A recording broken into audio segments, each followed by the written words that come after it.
네, 오늘은 갇힌 자와 풀려난 자라는 제목으로 사도행전 16장 16절부터 24절 말씀을 우리 함께 잘, 잘 들어보겠습니다.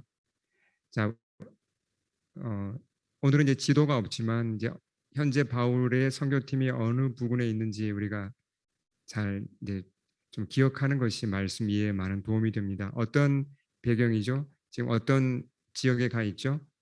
네, 빌립보에 가 있습니다. 그 마게도냐 지방의 가장 그 중요한 그 성이라고 했죠. 빌립보에 바울의 선교팀이 들어가 있습니다. 그 도시 사람들이 그 로마 시민으로서 자부심이 굉장히 강해요. 뒤에 그들이 하는 말을 보면 알 수 있습니다. 굉장히 우리는 로마 시민이다 이런 자부심이 강했고, 그리고 대놓고 유대인들을 무시했어요. 나중에 보면 그 바울과 실라를 잡아 감옥에 넣는 이유 중에 하나가 저 사람들 유대인이야 이렇게 인종차별적인 발언을 하면서 무시하거든요. 그런 면이 많았어요. 그 빌립보 사람들이. 그리고 또 지난 시간에 살펴본 대로 이 빌립보 사람들은 그리스 철학에 굉장히 이제 깊이 빠져들어가 있었습니다. 그러니까 한편으로는 그 그리스 신화에 나오는 신들을 섬기는 그런 신전들이 곳곳에 있고, 그런 영향을 받으면서 또 그리스 철학의 영향을 받아서 이 사람들의 세계관은 그 그리스 철학에 깊이 물들어 있었죠. 그러니까 이런 사람들에게 복음을 전한다고 하는 것은 결코 쉬운 일이 아닙니다. 예, 굉장히 자부심이 강하고 자기 철학으로 뭉친 사람들입니다. 복음이 참 이렇게 들어가기가 어려운 사람들이죠. 그런 와중에 그런 어려움 가운데 누가 복음을 받아들였죠? 예, 한 여인, 리디아가 복음을 받아들였습니다. 그리고 자기 집을 다 오픈해서 바울의 선교팀이 거기 묵으면서 빌립보 선교를 계속할 수 있도록 그렇게 크게 배려해 주었죠. 네, 자, 그런 이제 상황에서 자, 그 선교팀의 구성원이 보면 바울과 실라, 그리고 또 누가 있을까요? 기억나세요? 누가 합류한 사람이 있었죠? 디모데가 합류했고, 그리고 사도행전의 저자인 누가까지 이렇게 네 명이 이제 바울의 선교팀이에요. 복음을 전하고자 계속 도전합니다. 그래서 보면 이제 16절을 보시면 기도하러 가던 중에 젊은 여자 하나를 만나요. 자, 16절을 잘 보셔야 되는데, 자, 제가 한번 읽어보겠습니다. 우리가 기도하는 곳에 가다가 점치는 귀신 들린 여종 하나를 만나니 점으로 그 주인들에게 큰 이익을 주는 자라 그랬죠. 자, 어떤 여자입니까? 여종이죠. 종이고 점치는 일을 합니다. 주인들이 여러 명이었던 것 같아요. 한 명이 아니라, 그렇죠? 네, 이 여종을 이용해서 비즈니스를 하고 있어요. 비즈니스가 상당히 컸다는 걸 알 수 있습니다. 그러니까 고객이 찾아오면 이 여종은 뭘 해줍니까? 그 사람에게 점을 쳐줍니다. 예. 근데 16절을 가만히 보면 어떤 힘을 이용해서 이 여종이 점을 친다는 걸 알 수 있죠? 누구의 힘을 빌어서 하는 겁니까? 귀신 들렸다 그랬잖아요. 그러니까 귀신의 힘을 예, 빌어서 점을 치는 겁니다. 그렇게 해서 점을 치고 고객을 받아서 이렇게 일을 하면 그 복채, 그 수익은 누가 다 가져갑니까? 주인들이 다 가져가요. 그런 구조로 지금 되어 있습니다. 수익이 컸다 그랬죠. 뒤에 보시면 주인에게 큰 수익을 준다. 이게 뭘 얘기합니까? 이 여종이 점을 치는데 잘 친다는 얘기예요, 못 친다는 얘기예요? 점을 잘 치니까 사람들이 많이 몰려오고 수익이 컸다는 겁니다. 네. 당시 그 헬라가 그리스죠. 헬라 사람들이 점을 많이 쳤을까요? 오늘 이 이야기만 봐도 점을 많이 쳤다는 게 드러나고 실제로 기록들이 보면 많이 남아 있습니다. 점을 많이 쳤어요. 자, 근데 우리가 이 16절을 좀 더 자세히 봐야 되는데 이 여종을 소개하면서 뭐라고 얘기를 했습니까? 점치는 귀신 들렸다라고 표현했습니다. 근데 이게 점치는 귀신이라고 했는데 이게 헬라어 원어를 좀 볼 필요가 있어요. 뭐라고 표현했는지 보면 점치는 귀신이라는 표현이 헬라어 원어에 보면 이제 이걸 알파벳으로 그냥 옮긴 겁니다. 그 이게 뭐 여러분이 헬라어를 굳이 뭐 알 필요는 없지만, 자, 화면에 보시는 이 글씨가 이제 헬라어를 영어 단어로 옮긴 건데, 이게 영어로 번역을 하면 어떻게 되냐면, 보면 영어 발음으로는 이제 이걸 파이썬이라고 파이썬이라고 부르기도 하고, 그냥 한글로는 피톤이라고도 부르죠. 그러니까 파이썬 스피릿. 파이썬 이거 혹시 들어보지 않으셨어요, 여러분? 이거 영어 단어에도 있고 불어 단어에도 있습니다. 파이썬, 피똥. 들어보신 분 한번 손 들어보세요. 아시는 분. 우리 청년들은 알죠? 불어로 피똥이 뭐예요? 피똥. 재현. 뱀이죠, 뱀. 예, 큰 뱀이에요, 큰 뱀. 예, 영화에도 파이썬 그러면 큰 뱀입니다, 뱀. 네. 그러니까 이게 뭐지? 그럼 뱀 스피릿이란 얘기잖아요. 지금 뱀 스피릿. 자, 이 피톤이란 말이 어떻게다가 이게 점쟁이가 됐는가, 그 유래를 좀 아실 필요가 있어요. 예, 분명히 성경에는 이 피톤이란 단어가 나옵니다. 그러니까 푸뉴마 피토나라고 헬라어에 되어 있거든요. 피토나가 이제 영어로 오면 이게 그 파이썬 피톤이 된 거죠. 도대체 이게 점쟁이하고 무슨 관계가 있는 단어인가? 제가 배경 설명을 좀 드리겠습니다.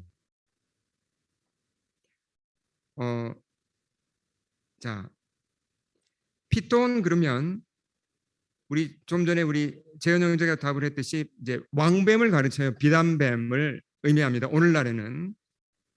근데 이게 잘 찾아보시면 점쟁이라는 뜻도 있어요. 예, 뱀인 동시에 점쟁인데, 자, 그 유래를 보시면요. 그 그리스 신화에 보면 그 이제 피톤이 나옵니다. 그리스 신화에. 혹시 그리스 신화에 이 피톤 들어보신 분 계세요? 그리스 신화 좋아하시는 분 여기 우리 아이들이 다 위로 올라갔네요. 아이들이 다 알 것 같은데. 예. 그리스 신화는 이제 그 자체가 그렇게 우리한테 뭐 큰 의미를 주진 않지만 이 뭔가 서양 문화를 이해하는 데는 상당히 중요합니다. 그리스 신화라는 것이. 예. 그리스 신화에 그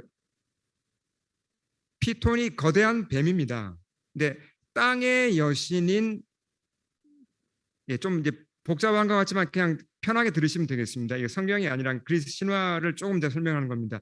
땅의 여신 가이아라고 있었어요. 가이아의 아들이 피톤이에요. 아들이. 근데 거대한 뱀이었습니다. 예. 근데 그 뱀의 이름이 피톤이에요. 근데 이 피톤이 어디에 사냐면 델보이라는 이제 그 도시, 실제로 있는 도시입니다. 그 도시 곁에 있는 샘물 곁에 자리를 잡고 사는데 암컷인 이제 파티아라는 암컷을 데리고 살아요. 피톤은 수컷이고 파티아는 암컷인데, 오늘의 지금 이제 우리가 주목해야 될 대상은 피톤입니다. 이 거대한 뱀이고요.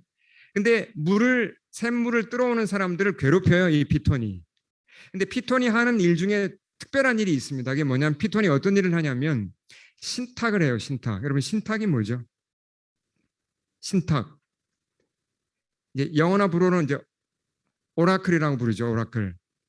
들어보셨어요? 그러니까 신탁이라는 것은 사람들이 신에게 뭘 물으러 와요. 자기 미래에 대해서 이거 어떻게 되겠습니까? 이거 뭐 이 결정을 어떻게 해야 되겠습니까? 신에게 물으러 옵니다. 그러면 뭐 신이 직접 뭐 그리스 신화에 나오는 신이 직접 나타날 수는 없으니까 누군가 이렇게 중간자 역할을 하는 그런 무녀라든지 이런 사람들이 신의 말을 대언해 주죠. 그걸 신탁이라고 불러요. 예, 그 이제 어, 한자를 보시면 이제 더 분명하고요. 영어나 불어는 이제 오라클이라고 부르죠. 피톤이 신탁을 해요.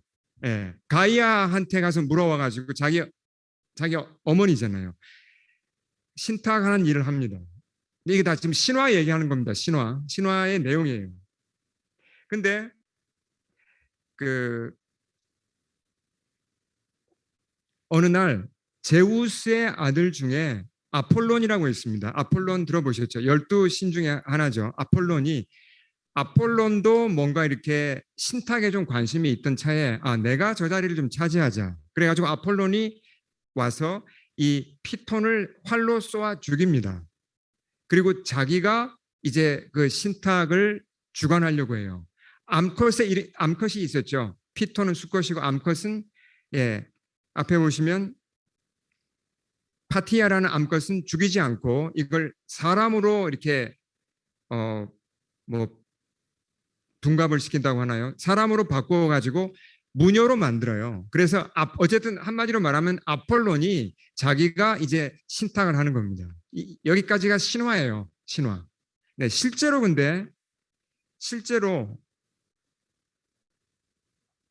이 그리스 델포이 지방에서 아폴론 신전이 있었습니다. 그 당시에 실제로.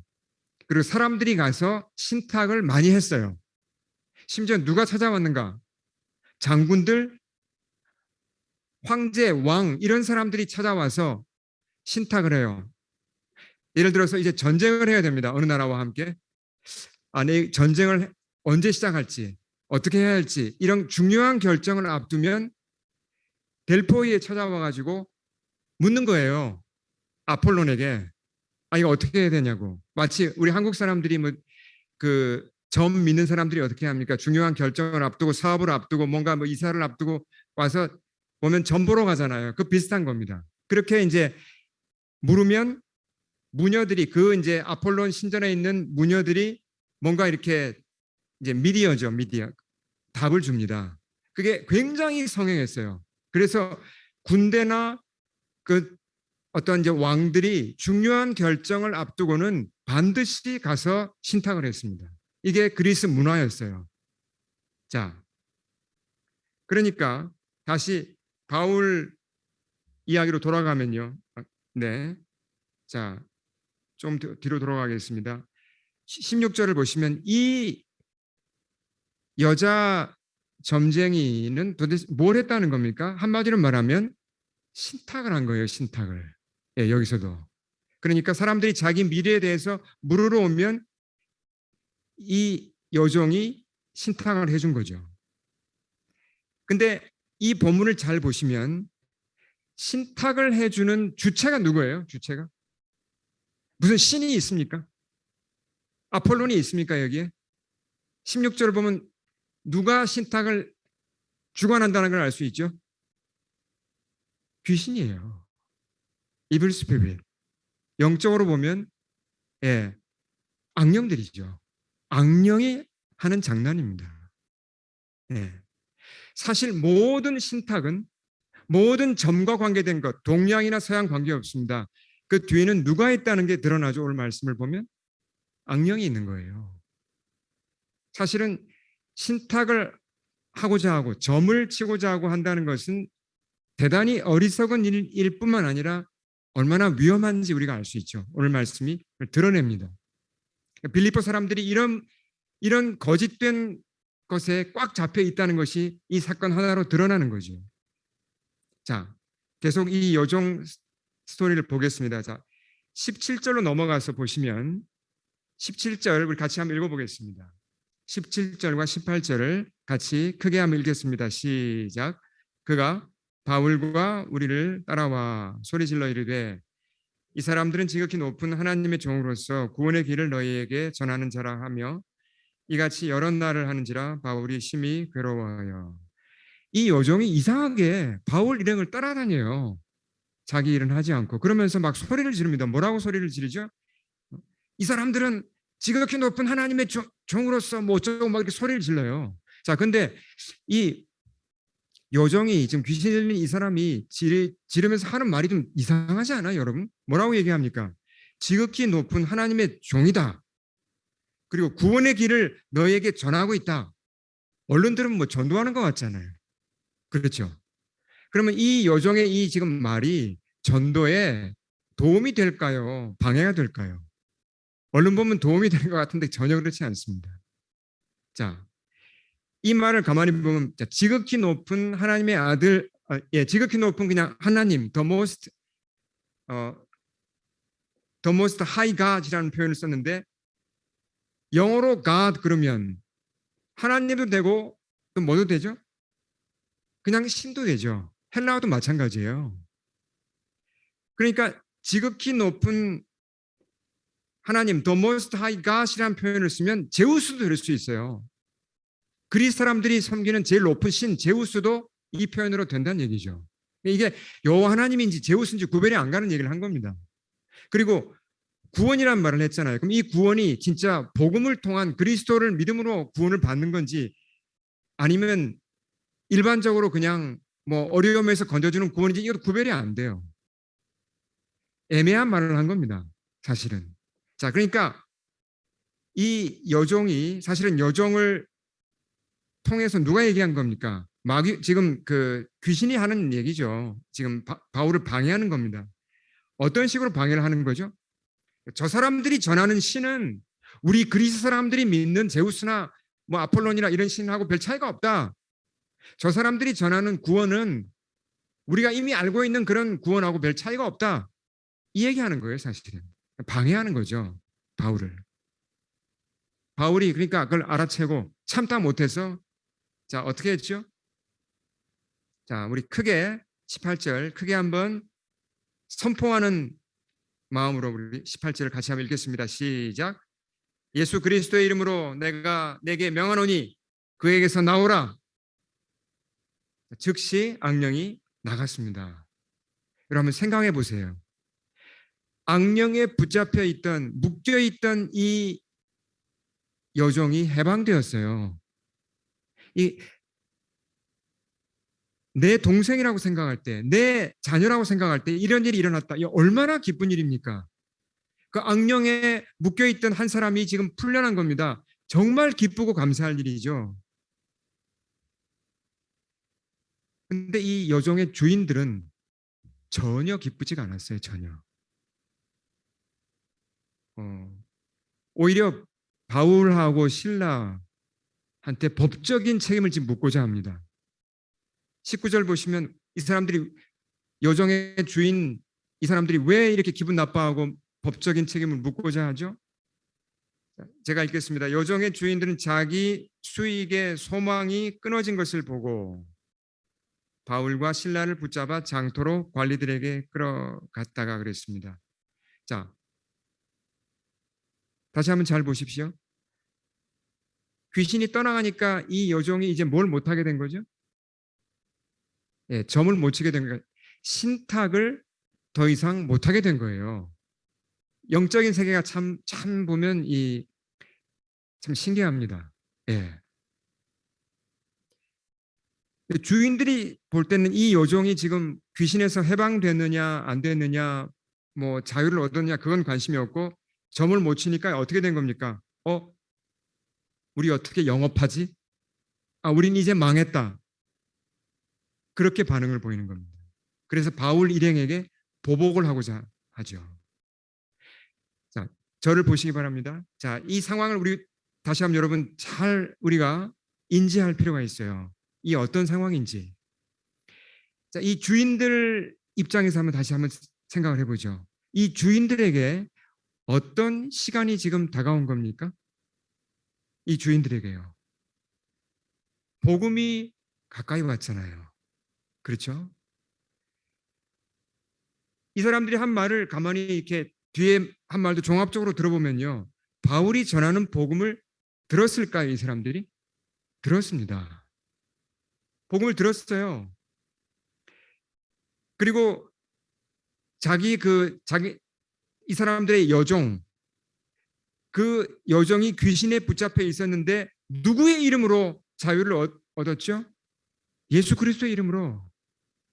그 일을 보았습니까? 보았죠.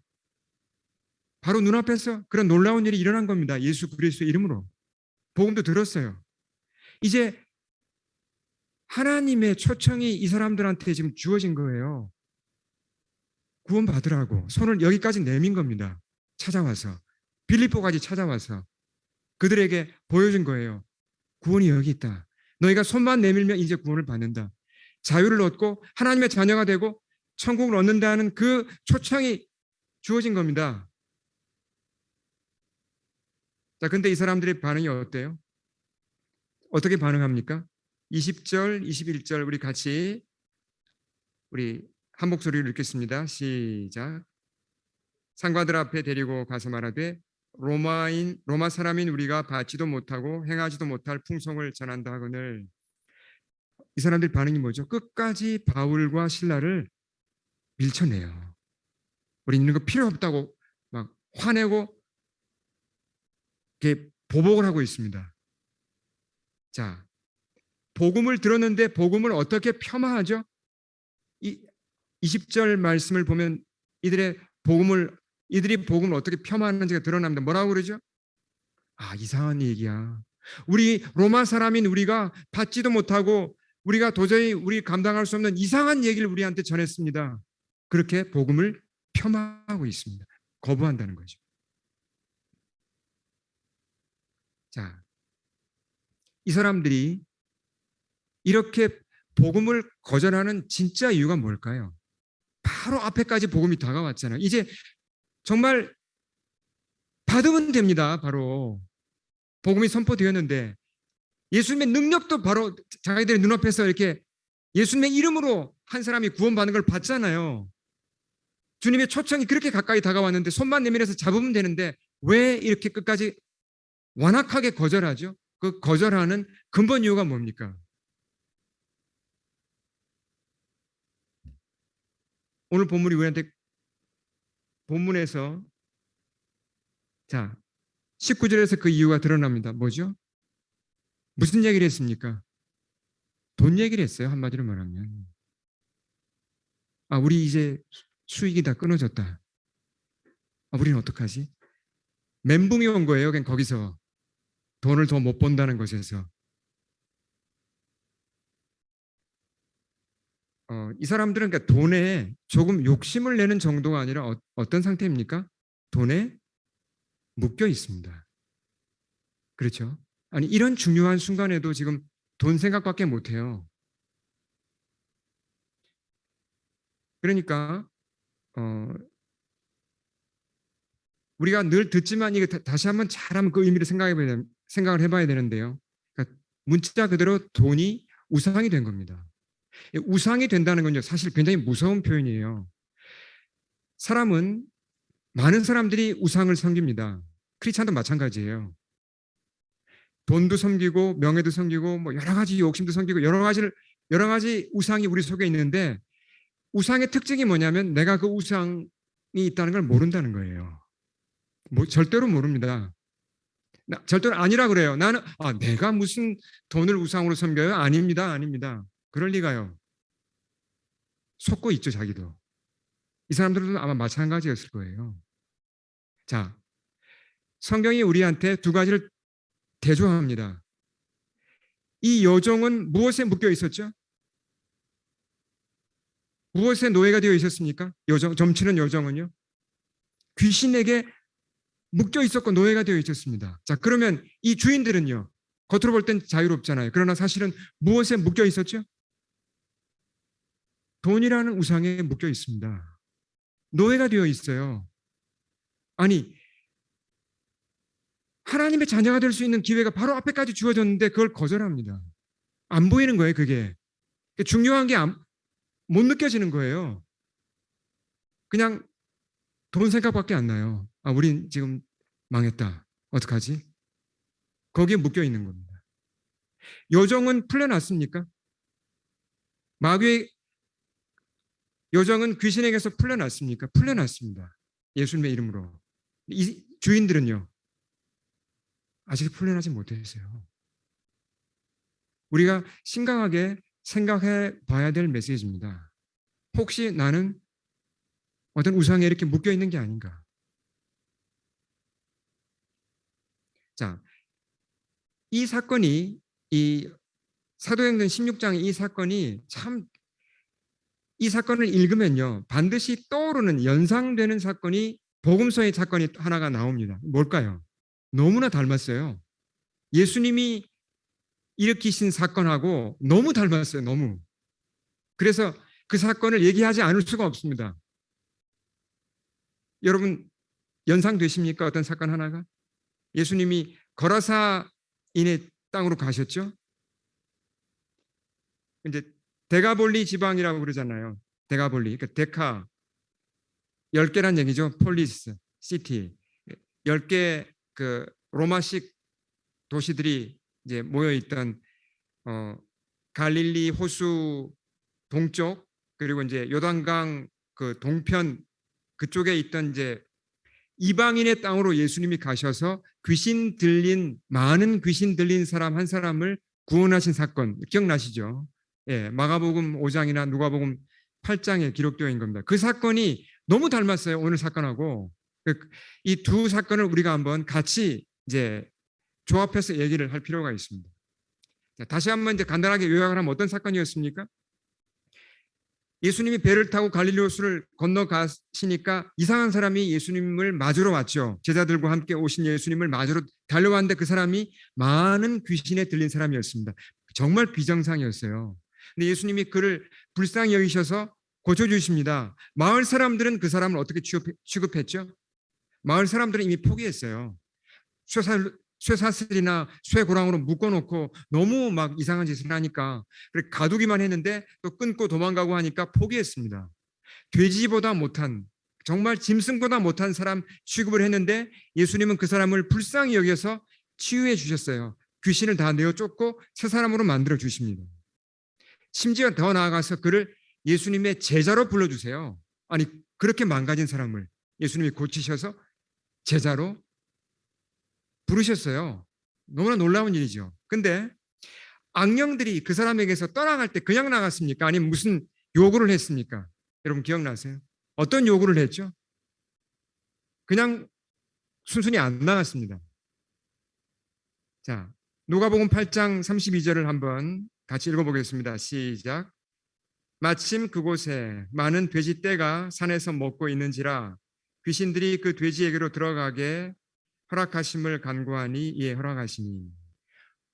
자, 이건 너무나 이제 영적인 세계이고 우리가 다 알 수 없는 것들이 많기 때문에 뭐 자세한 건 이해할 수 없습니다. 근데 귀신들이 분명히 굉장히 많은 숫자의 귀신이 그 사람 속에 들어가 있었고 그리고 그냥 나가기보다도 예수님에게 허락을 구했습니다. 요청을 했습니다. 예수님 우리가 저 돼지떼에게로 좀 들어가면 안 되겠습니까? 그렇게 요구를 했어요. 예수님이 허락을 하셨죠. 예. 그 직후에 어떤 일이 일어납니까? 귀신이 그 사람에게서 나와서 돼지에게로 들어갔습니다. 돼지가 모두 몇 마리였죠? 대충 2,000마리쯤 됐어요. 근데 그 순간에 돼지들이 밥맛을 잃고 자살 충동을 못 이겨서 다 그냥 호수로 뛰어들죠. 다 죽었습니다. 몰살합니다. 네, 한 가지 의문이 들죠. 예수님이 왜 허락하셨을까? 돼지를 희생하지 않고 그 사람을 못 구하셨을까? 어떻게 생각하세요, 여러분? 그게 가능하지 않았을까요, 예수님께? 물론 가능합니다.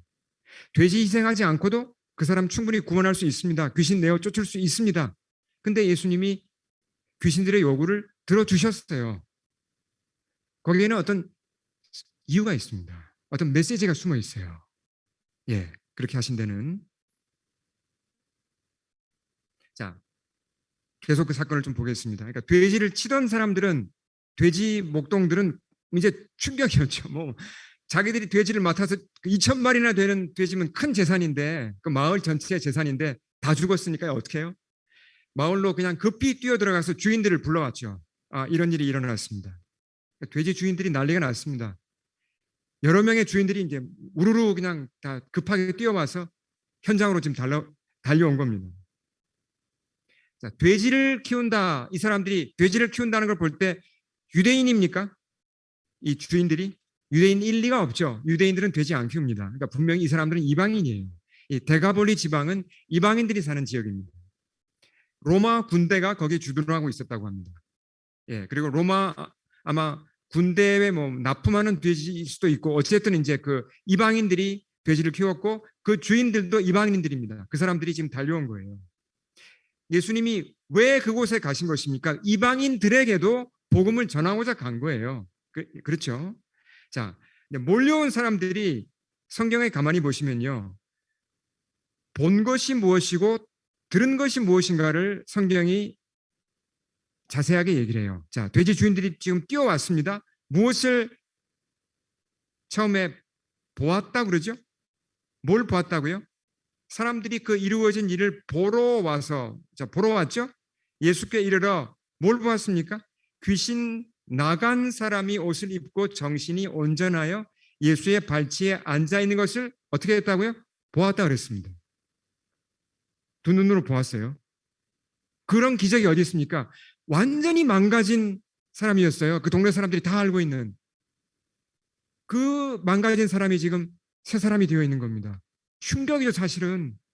얼마나 이건 놀라운, 하나님이 아니면 할 수 없는 그런 놀라운 기적이 일어난 겁니다. 그걸 봤어요. 자, 그 다음에 무엇을 듣습니까, 이제? 이어지는 말씀 보면 뭘 들었다고요? 귀신 들렸던 자가 어떻게 구원받았는지를 본 자들이 그들에게 얘기했다 그랬어요. 쭉 그 얘기들을 다 해줬어요. 다 들었습니다, 그 얘기를. 자, 그럼 어떤 일이 일어났는지 똑똑히 보았고 똑똑히 들었습니다. 하나님이 아니면 할 수 없는 일이 일어난 겁니다. 어떤 반응을 보이는 게 정상입니까? 그런 상황에서. 와, 하나님이 오셨구나. 와, 나도 구원을 받을 수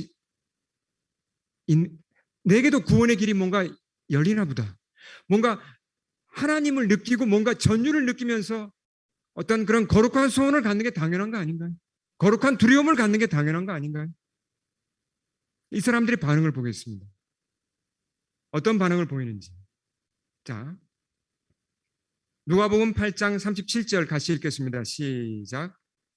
거라사인의 땅 근방 모든 백성이 크게 두려워하여 예수께 떠나시기를 구하더라.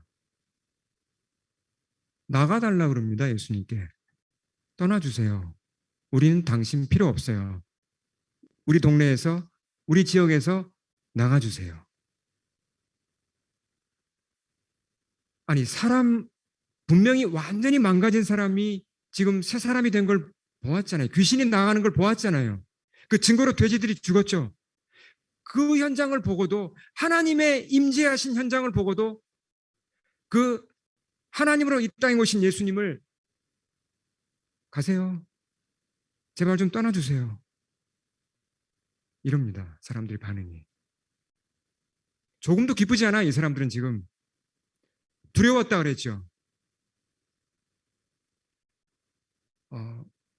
자, 다시 한번 정리를 해보겠습니다. 도대체 이 돼지 주인들을 포함한 이 마을 사람들 앞에 도대체 무슨 일이 일어난 겁니까? 누가 찾아온 겁니까? 하나님이 찾아오신 거잖아요. 그들을 구원하고자 바로 앞에까지 찾아왔습니다. 보여주셨습니다. 들려주셨어요. 구원을 받을 수 있는 금쪽 같은 기회입니다. 손만 내밀면 됩니다. 이제 죽음에서 생명으로 건너갈 수 있는 기회고, 정말 영생을 얻을 수 있는 기회고, 하나님의 자녀가 될 수 있는 기회가 바로 눈앞에 다가온 거예요. 그것보다 더 분명히 어떻게 보여줍니까? 하나님이 하시는 일을. 구원자 예수님을 더 어떻게 분명히 보여줄 수가 있습니까? 근데 거절해요. 나가주세요. 떠나주세요. 왜요? 이 사람들이 지금 두려워합니다. 뭐가 두려웠죠? 자, 다시 말씀을 보시면 크게 두려워했다. 뭐 여러 가지 두려움이 있었겠죠. 근데 이 두려움 가운데 제일 큰 두려움이 무엇이었습니까? 또 남아있는 돼지도 다 잃어버리면 어떡하지? 이 두려움이에요. 아니, 이분이 우리 전 재산을 다 날렸네? 아니, 그러면 다른 지역에 있는 돼지까지 다 이분이 가시면 다 죽을 거 아니야. 아, 우리가 그러면 더 폭삭 망할 거니까 안 되겠다. 이분을 내보내자. 이런 반응을 지금 보이는 겁니다. 그러니까 돼지를 잃은 것으로 마음이 너무 상했어요. 돈을 잃은 것으로 너무 마음이 상한 겁니다. 자, 이 사람들도 지금 뭐에 붙잡혀 있습니까? 돈에 돈에 붙잡혀 있습니다. 돈 욕심 정도가 아니라 돈에 노예가 되어 있어요. 하나님과 돈 중에서 하나님을 먼저 택하면 되는데, 그러면 필요한 것도 주님이 또 채워주시잖아요. 근데 그냥 못 놓아요. 돈을. 그걸 놓으면 죽을 것 같아요.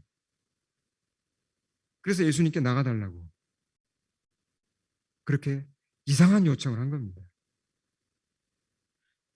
자, 귀신이 사람을 사로잡으면 무섭습니다. 안 놓아주죠. 돈도 마찬가지예요.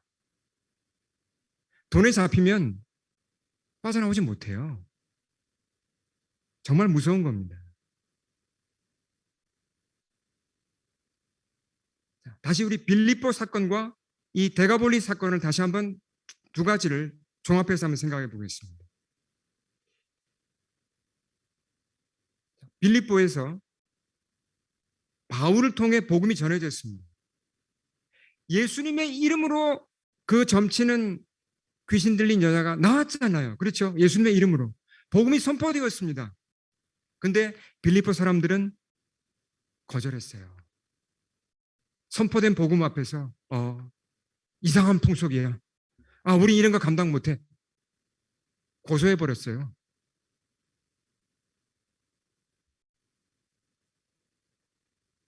분별력을 잃은 겁니다. 판단력을 완전히 상실한 거죠. 데가볼리 사람들 마찬가지입니다. 예수님을 내어 쫓기 원했죠. 자, 정말 안타까운데요. 이게 어떻게 보면 참 이 세상의 모습이고 우리에게도 이런 모습들이 좀 남아 있습니다, 사실. 자, 그러면 이제 바울과 실라가 어떻게 했나? 복음 전하다가 감옥 들어가잖아요. 그럼 빌립보를 포기했습니까? 빌립보 도시를 포기했습니까? 감옥에 들어가서도 찬양합니다. 다음 시간에 우리가 보겠지만 끝까지 그 도시의 복음을 전하기를 원합니다. 그 사람들 포기하지 않고 결국은 누가 회개하죠? 누가 복음을 받아들입니까? 빌립보 사람 중에서 간수가 나중에 보면 복음을 받아들입니다. 자, 다시 데가볼리로 가서 예수님 편에 생각하면 그 이방 땅 데가볼리까지 와가지고 지금 복음을 전했습니다. 직접 그 사람들에게 정말 구원하기 위해 다가가셨습니다. 근데 매몰차게 그 사람들이 거절했죠. 떠나시라고, 나가시라고. 괘씸하죠, 사실. 예수님 어떻게 하셨어요? 저주했습니까, 그 사람들? 아니면 그냥 내가 다시는 오나 봐라. 그런 식으로 끊고 가셨습니까? 아니에요. 마지막 말씀 누가복음 8장 39절 우리 같이 한번 읽겠습니다. 시작. 집으로 돌아가 하나님이 내게 어떻게 큰 일을 행하셨는지 말하라 하시니 그가 가서 예수께서 자기에게 어떻게 큰 일을 행하셨는지를 온 성내에 전파하니라. 무슨 얘기예요 이게? 그 많은 귀신에서 해방된 그 사람, 이 사람은 예수님과 함께 있기를 원했습니다. 마을 사람들은 예수님께 떠나가 달라고 하는데 이 사람은 예수님께 함께 있게 달라고, 따라가게 달라고 그랬습니다. 그랬을 때 예수님이 그를 제자로 받아주시고 파송하셨죠. 가서 네가 이 데가볼리 사람들에게 복음을 전해라. 무슨 얘기입니까? 예수님이 그 데가볼리 사람들을 포기하셨습니까? 아니요. 끝까지 그들을 구원하기 원하신 겁니다. 이 사랑이 있기 때문에 눈이 어두워지고 돈에 묶인 사람들도 결국은 이 예수님의 사랑 때문에 눈을 뜰 수가 있는 거죠. 우리 시간 기도하겠습니다. 자, 우리 머리를 숙이겠습니다. 주님 앞에 우리 눈을 감겠습니다. 선포된 말씀 앞에 우리가 함께 반응하겠습니다.